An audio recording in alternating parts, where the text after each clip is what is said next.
Now that we've discussed what the Excel interface is and what it consists of, I'm going to go in and talk about how we can actually customize it. So for starters, I'm going to show you how to customize the quick access toolbar. There's 3 different ways to do this. I will show you all 3 just so that you get a little bit more familiar of how to add commands to your quick access toolbar. Now the first way, we can click this drop down menu. Now these are just a few commands that we can easily access. For example, if you do a lot of printing, put quick print up here.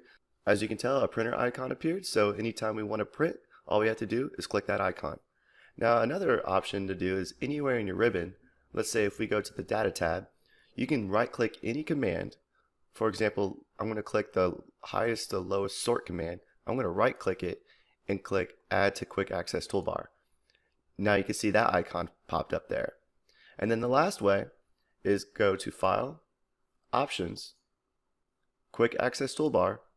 Now you have a list of all the commands that Excel has. Right now we're viewing popular commands that are most frequently used, or you can drop down and go to All Commands.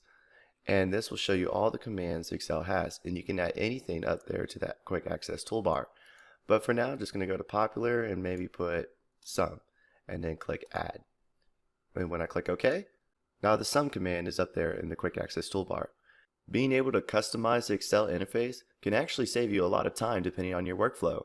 So instead of going through the tabs and finding the commands, you can just put it right up there in the Quick Access Toolbar for easy access.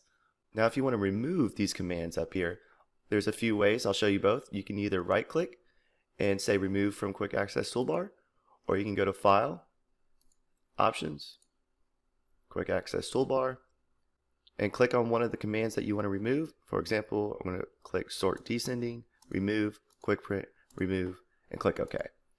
Now our Quick Access Toolbar is back to default.